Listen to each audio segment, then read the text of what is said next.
Les orphelins, c'est l'histoire d'une femme, Hildegard Müller, en quête de son histoire à elle, qui est passée à la trappe de l'histoire avec un grand H.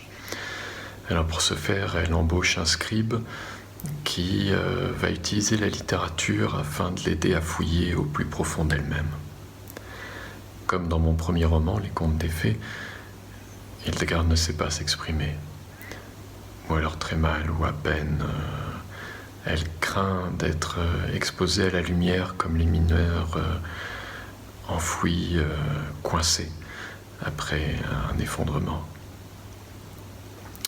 Mes protagonistes sont toujours des mineurs, même quand ils trimballent avec eux un corps d'adulte. Et cette maladresse qu'ils ont à se mouvoir, à mouvoir leur corps, à mouvoir leur langue, mais surtout à mouvoir leur mémoire trop longtemps figée dans cette petite enfance inaccessible, répond à votre question sur la forme du roman. Je n'écris pas des romans fleuves, non, vraiment pas. C'est pas mon style. J'écris plutôt des romans ruisseaux.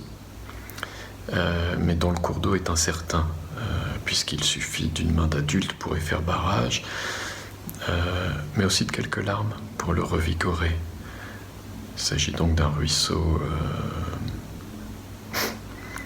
salé, un ruisseau de mer donc, mais qui ne se jette pas pour autant dans la mer, non, qui la recherche en remontant vers la source. Mes chapitres sont donc des petites flaques dans lesquelles ma protagoniste se mire pour essayer de savoir d'où elle vient afin d'enfin cesser d'aller nulle part.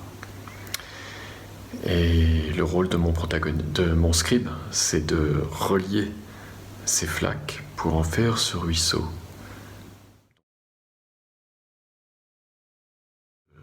Votre autre question sur Hildegard, elle est née de cette hésitation. Elle est née de cette crainte d'articuler le mot trop. Elle est née de la forme de ce roman, donc en fait de ce peu de mots par page, de ce souhait intime de s'allonger, oui, enfin de pouvoir s'allonger dans le lit de ce ruisseau, dans cette matrice amniotique qui contribuera à sa renaissance.